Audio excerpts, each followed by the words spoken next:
guys, this is Jennifer and Corey with Dr. Marketing Tips. Hey everyone. And we are here today to kick off a 4-part series that discusses how to maintain a personal touch in today's electronic age.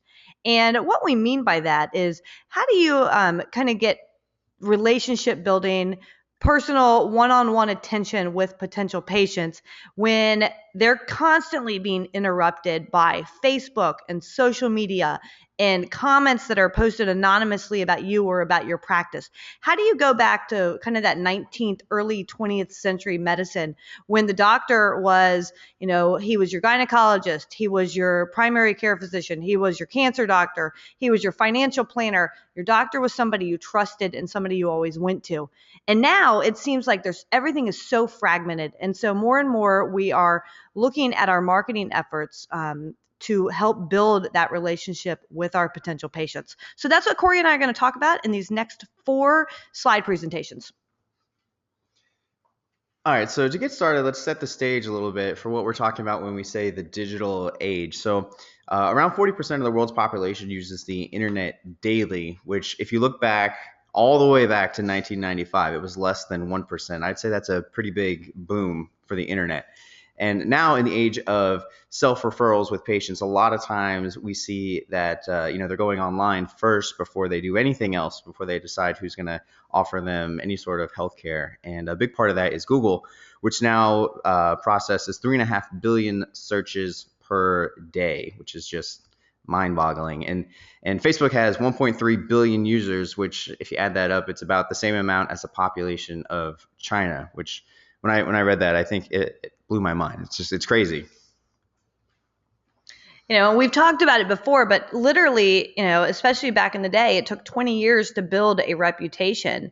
And now it only takes 5 minutes, especially to ruin it. Years ago, all of us, when we were starting out in our careers, everything we did was all about building a strong reputation. And it seems like, especially young people now that are just getting out of college, they're so quick to find out that a couple of things said wrong on social media or a blog post about a particular incident or something that might have happened in your past, or even something that happened to somebody else with the same name.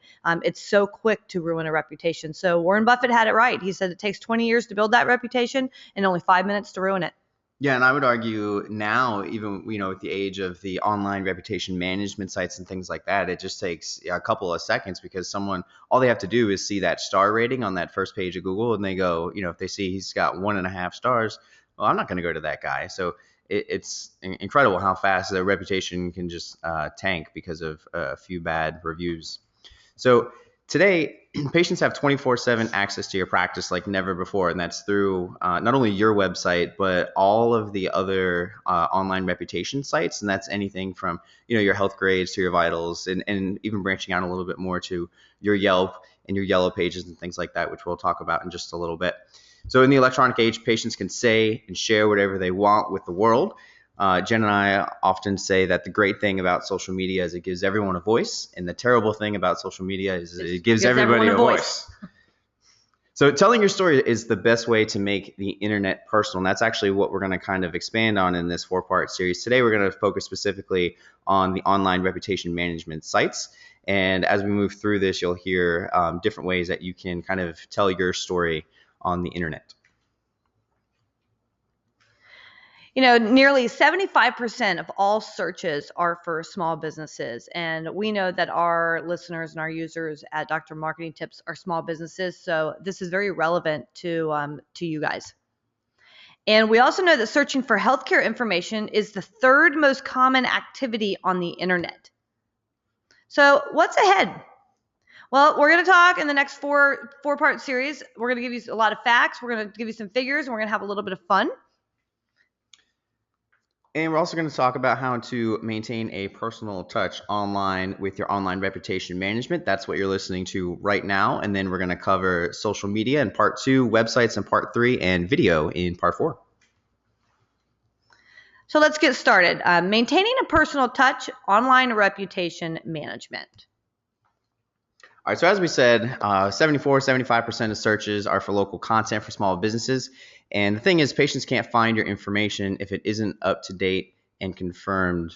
So Online and local review sites allow for anyone to review your physician, which I'm sure that you have all experienced and seen at some point. Someone posts a review, it's anonymous, there's no way to track down who it was or when they actually saw the doctor or came into the office, or if they even did. There's no barriers to entry, and there's very few defenses against those who would use this medium to attack. And so that's why we say that the ORM, or the online reputation management, is really your first line of defense in protecting and improving your online reputation management.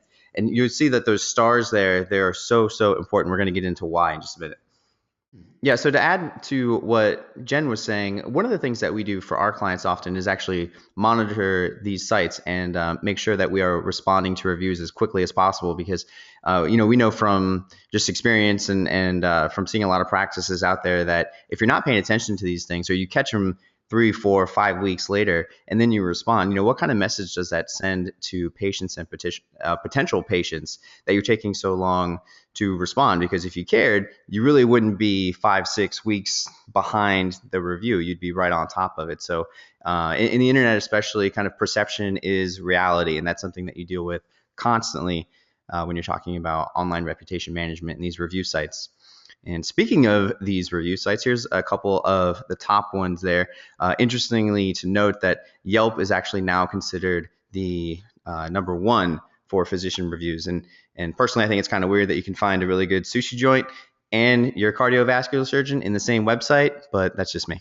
Yeah, and I will say, and I complain about, I love Yelp when I want to do it to find my favorite sushi joint, or if I'm in a new town, but I complain about Yelp all the time because they've really got you bent over the table in the fact that it's very difficult to claim your profiles.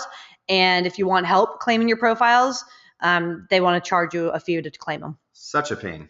Yes. So this is a screen capture of a dermatology office, and we use this a lot in our presentations because we want to show you how important the managing your online reputation is to your listings on Google. So this is a Dr. James Knight in Orlando, Florida. We don't have any affiliation with Dr. Knight, but essentially we looked up Orlando and dermatology, and this is what popped up. Now you see his very first listing on Google, his number one spot is a Healthgrades listing with a 4 out of 5 stars. Then you go down there a couple of sites, couple of spots. Yellowpages.com is his next listing there. Then his Yelp listing shows up, and it's 1.5 stars out of 5, I think. And then we've got his vitals listing is the last one, and that's everything on the front page of Google. So he could be doing all of the right things out there, building a great website, putting content out there, paying for search ads, you name it. And what's really dictating his front page, the most important piece of real estate that you as a business owner can have, are these online reputation management websites. Yeah, and real quick, if you notice next to those stars there, you'll see that on the Healthgrades one, he's got 21 reviews, which is a lot, honestly. And then if you look down at the Yellow Pages, he's got 3. And on Yelp, he has 2. And on Yelp, he has a 1.5 star rating. So, just think about how, this Dr. Knight could be incredible. Wonderful bedside manner. He's an expert in everything he does. He has one bad day, a couple of patients go on Yelp, and that's what happens to his review. And, if I'm Joe Patient, I don't know, anything about this guy. I just type in the listing on Yelp and I see a 1.5 star review. Well, I'm not going to go there and trust him with my skin and my healthcare because he's only 1.5 reviews. How good could he be? Yeah, that negative review will stick, and it's what people see and it's what they remember. All right, so online reputation management, 80% of shoppers will change their purchase decision based on negative reviews. I'm guilty of this. I've been in my local Best Buy before looking for televisions. I go online to see which one has the best review, and it could be the same TV as the one next to it, except it's $200 more, and because it gets a negative review, I'm not going to buy it. And that just speaks volumes because people change their mind based on what other people say, and they don't even know if those other people are reputable. 92% of buyers will check online reviews before making a purchase or a service decision. That's a big number. I was just talking with a local private practice this morning, and we were both saying, the doctor was like, no, I want to get a billboard. No, I want to do more health fairs. And we were like, you need to be online, because the very first thing people are going to research when they're looking for fertility is they're going to go online and check out what their options are. And if there's something negative on there, they're not going to come to the practice. All right, so I want to talk about the power of Yelp, and Yelp has been called the most important site for small businesses next to Google, and I would wholeheartedly endorse that. Yelp research shows that a customer whose review praises customer service is more than 5 times as likely to give a 5-star review than a 1-star review. That's not really the important part. The important part is this next bullet here, that every star in a rating leads to a 5 to 9% jump in revenue. And I would say that the lower the stars, the higher that jump kind of decreases for your business. Yeah, I never understood how do they come up with the percentage of revenue? Because maybe with a restaurant, I can understand that, but with a medical practice, I have no idea. So take it for what you will. I love Yelp again. Love Yelp. I think they're a great service. I'm just not sure that they've figured out how to do these reviews when it comes to doctors' offices. Yeah, I totally agree. That is a Yelp number that's provided by them, and so we just kind of go with what we're told there. Real quick, I wanted to talk about this. This is a case study. It's actually not healthcare related, but it just shows the power of the internet. This is Windermere Cay. This is a apartment complex in Central Florida, and they posted a addendum for new tenants. When they signed their lease, they had to say that they would not post a negative review about Windermere Cay, or they would be fined $10,000. This is a great one because obviously maybe you've picked up that Corey and I are out of the Orlando area, and I'm up at the crack of dawn, like before dawn, and I grabbed the morning paper, and this made front page news. So of course I sent it over to Corey. Front page news over a gag order by an apartment complex. It's just as crazy gets, but you can see it, and there's story after story of this type of thing happening, and there's story after story with physicians' offices. Oh yeah, and that's one of the reasons that we harp so much on the internet, is because the internet got a hold of this gag order, and we'll show you here real quick what happened. So all of these people, they have nothing to do with this place. They don't live in Florida, but they just wanted to go ahead and just tank the reviews of this place. And I read a follow-up article that said that to recover, this Windermere Cay facility is probably going to have to change management, paint the buildings, change the name, and just change really everything about them if they want to basically stay afloat. All right, so continuing with the power of Yelp, I want to take this back to healthcare, and actually this is also in Windermere. This was a client of ours. They opened, and they kind of went through those new opening hiccups, let's call them, where they're just trying to get everything figured out, and they had a couple of staff members kind of not know what they were doing when they opened the doors, but that's to be expected. So they started off on the wrong foot on Yelp, and that's where we came in, and we decided that we were going to kind of promote a Yelp strategy and help them get their reviews up. So we actually put a plan together, and we're able to get a couple of patients that we knew had great experiences there to go on to Yelp and share. And they went from a 1-star showing up on that front page of Google to what you see right there. This is actually the current front page. And if you look down at that Yelp listing, just with 6 reviews, they're up to 4.5 stars, which is, I don't know about you, that sounds way better than 1. All right, so let's just talk about some of the pitfalls with ORM. Well, first, there's really just no true automated tool to track. Now, there are some new tools that are out there, and Corey will probably do an audio post in the next couple of weeks comparing them. But, there's companies out there now that you can subscribe to, and maybe $15, $20, $25 per provider, per office. You can get an email sent to you, whether it's a daily email or a weekly email, notifying you of any changes online related to these reviews for your physician. But the thing is, they send you these reviews, but then you got to figure out what to do with them once you get them. So ultimately, you need to know what's current and what's correct. And there's really no way to do this other than physically going onto these websites and making sure that the information is correct. I was reviewing some sites this week, and I was on Vitals and noticed that there was some, I can't remember it off the top of my head, but there was some odd physician rating website that I hadn't heard of. And it said like certain reviews powered by, whatever this rating website was. And I sent it over to one of our employees and said, hey, Danielle, can you take a look at this? And she went and looked at it, and it looks like something that's been around for like 5, maybe 6 years. It's just got like an info at contact us, and there's no way to claim your data.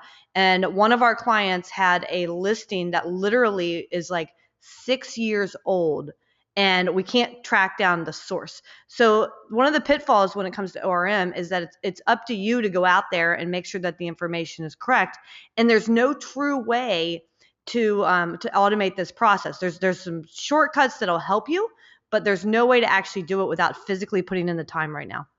So the best plan is to have a plan in place and to be proactive, and having a strong inbound marketing strategy and a content development strategy will help you be proactive in your reputation management. All right, so a couple of things that you can do at your office to kind of help with this ORM, because it is a daunting task. So we suggest designating someone in the office to monitor your profiles weekly and just kind of make a scan through the major sites. Really, you should concern yourself with the ones that show up on that front page of Google, which is a handful or so, and check out the doctor listings, make sure there's no new reviews and things like that. And then you can also install account manager apps on your phone or tablet, which is great because you're always connected to these things. And just like social media, it's also bad because you're always connected to these things, but you'll get alerts and updates as they happen that way. Then let's say you do get a negative response, have a plan in place there. So you want to have a canned response ready that you can kind of tweak to the particular patient's complaints. And that way you don't have to come up with something every single time, because we find a lot of times like that's what practice managers find the most daunting, is coming up with what to say. So if you have something that's already canned and written, you can just kind of tweak that and finesse it to fit the situation. We also say that if you create some in-office signage to promote positive reviews, you'll see that without any real effort on your part, you will start to get more reviews from happy patients. Unless you're doing a really bad job. If you're doing a really bad job, do not post those signs. I will say too, I was all excited about these new websites that were popping up, and they offered you a service where you paid a subscription service for your doctors and got these things sent to you when any changes were made. And so we get in and we started looking at some of them, and they have all that, they claim that they can help you boost your reviews. And Corey sent me all the details, and I took some time to take a look at what they were actually doing, and they're doing exactly what we just told you to do. They're saying to create some in-office signage to promote positive reviews, and maybe consider doing some emails. So the good thing about being a member here at Dr. Marketing Tips is we've got those exact same templates for you already. So all you have to do is go grab the templates, print them off, put your logo on them. Boom, you did it, and you didn't have to pay $20 per doctor per month to have it done for you. Yeah, that's a great point. A lot of what those websites do is, they monitor, but like Jen talked about, they don't really, they give you a couple of the basic tools, and then you're getting charged for stuff you're not using, and it's kind of a... Yeah, and no matter what, something is going to fall through the cracks always, and you just got to have a plan. You got to roll with it, and you got to go out and take care of it. Yep, for sure. Oh, there it is. Keep calm and carry on. So how can social media kind of help with this online reputation management stuff? And the reason that we're talking about social media right here is because it ties into the ORM directly. So we actually have a section a little bit later that's going to be solely devoted to what you can do on social media, but this is social media as it relates to online reputation management. So don't worry, you didn't miss a part of the presentation. So real quick, social media obviously can benefit with patient engagement, increase exposure and reach, because they've got friends and family that they're going to talk to and share posts with. And it obviously, as we showed you earlier, will kind of increase those search results, and especially Facebook. Facebook shows up, I think, third or fourth for most of our clients that we work with. Oh, absolutely. Yeah. And it's also a reason to create some team building activities, which is always fun. So as I said, it can also help to manage your reputation. Here's how. All right, so patient reviews, they happen on social media often. And I have found, especially in the last couple of months, that it feels like people are reviewing more and more on social media. And I love it when we have 5, 4, and 5-star reviews. My stomach turns when you see like a 1-star review. But the fact is, people are on Facebook and people are there reviewing their experience. And sometimes they're reviewing their experience while they're sitting in your waiting room, literally. The thing about social media is that it's instant and it has a very large reach. Immediate feedback, both good and bad. I don't know about you guys, but if I'm sitting back in the day when I actually enjoyed getting onto social media channels, if I had been sitting in a waiting room waiting for a long time, I very easily could have gotten into a conversation, checked in, been sitting here 15 minutes. One of my friends would have chimed in. In fact, Corey and I, we're at lunch today at a new restaurant. And we had ordered the lunch. We were with one other person, and we took our drinks and went outside, and we're waiting. And this poor girl came out, and she brought us our lunch. First, she brought the other person with us their lunch about 10 minutes earlier. Then she came and brought our lunch.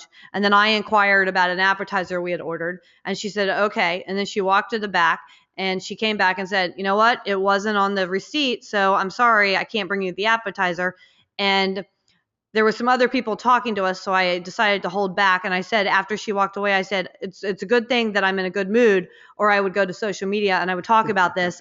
And I have a very large reach. And you just don't want people like that because it's immediate. And especially when people feel as if it's a trusted resource that's out there giving them this information, and it can be detrimental to your business. Yeah, so what you see right there is a couple of positive reviews in a row for one of our clients, and then you'll see that that box on the left that just popped up. That is essentially what you see right under the profile image. So right under the practice, you'll see, oh, they have X amount of likes, a bunch of visits, people checking in, and 4.5 stars. That is awesome because that shows up on Google. It shows up on Facebook when you're right there. And this is the kind of image that you want to put forward for your practice.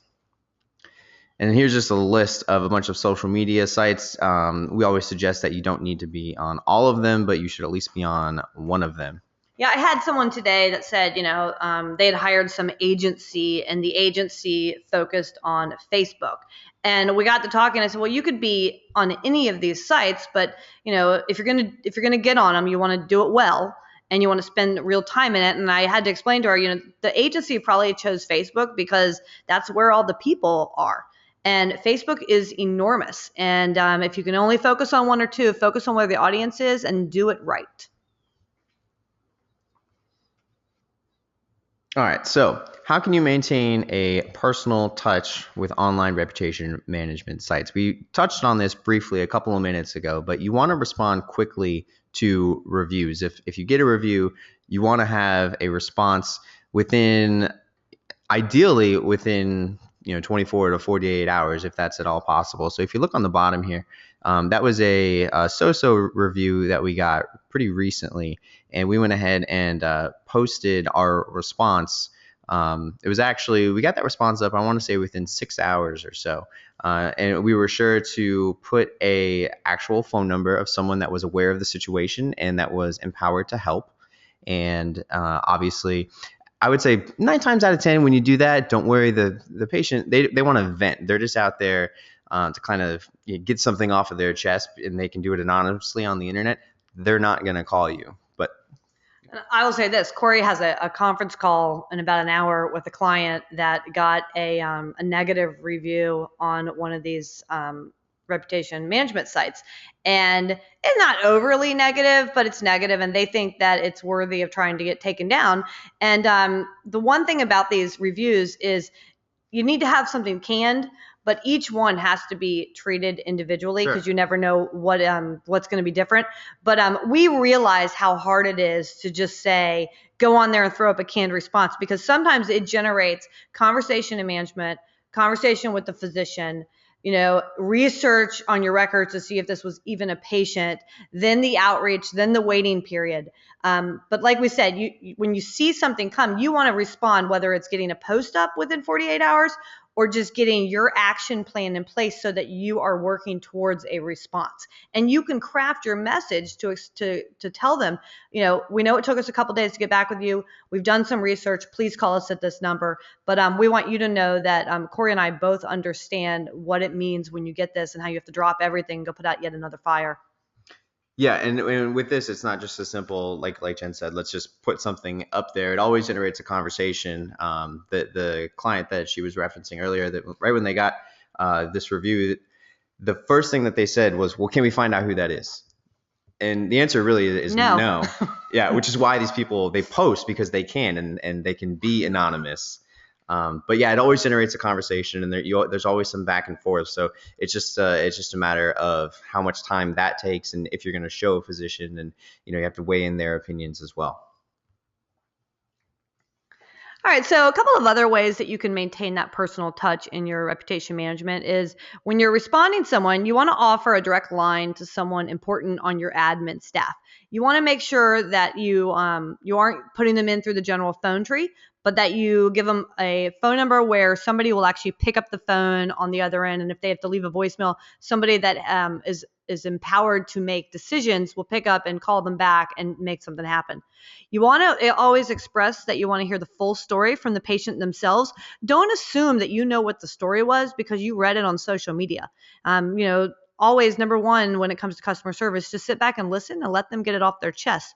And explain that you want to discuss what happened so that you can make future improvements. Maybe you can't solve the problem for this particular patient, or you can't fix the error, even if it's not your error, but you always can let them feel that their contribution is sharing their story with you so that you can improve it for the next person. Yeah, and I would say that's also equally important, not only for the patient you're responding to, but that person who happens to click on that review and see it, because the potential patient that's looking at that page, they need to see that you are trying to make future improvements and that you really care about your patients too, if they're considering joining the ranks. And don't just do it as lip service. I mean, this is stuff that we really do learn from, so you just have to embrace it. All right, so another tip to maintain a personal touch on ORM sites is to encourage patients to share their stories online. Now, like we said a little bit ago, this can be done through a sign, and there's a couple of different ways. We'll talk about those in just a second. But odds are that the physician or someone on the admin staff, they know when the patient is happy, and that's the time to engage them and say, hey, we would really appreciate if you would leave us a review on vitals or Healthgrades or whatever service that you're really trying to target and increase your reviews on. So a couple of tips to help you do that is to provide them with a Review Us card, which you see right there on the screen. That's just a little business card. We actually have the physician encourage them to review, because when a patient goes to see a doctor, obviously they are going to listen to the doctor a little bit more than they are to the person that checked them in or checked them out. So we say that not only do you hand one of these out, but then you specifically say, we would really appreciate if you would go to vitals, and just give them that one choice. Because if you say, yeah, go review us, wherever you want, or we could use some help on Yelp and Google, and they're just going to leave. And yeah, that's just way too much to process. So pick one site, focus on that. And if you can, have your physicians kind of make that ask.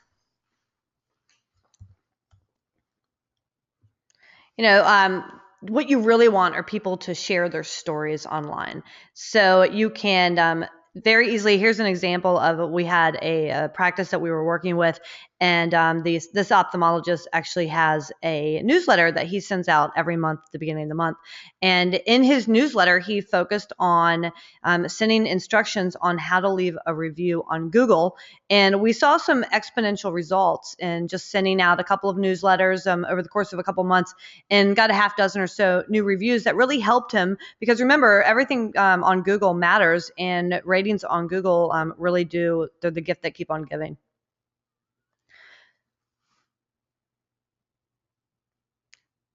So just to help you with maintaining your personal touch on your reputation management, you want to make sure that all your information is up to date on all of these sites out there. Nothing says you don't care like having outdated information, which is why I flipped out a little bit this week when I saw this antiquated site that had old information and I couldn't figure out how to get in touch with them or where they were pulling this data from. You want to check your address, your phone number, your headshots, your education, your award, your affiliations, you name it.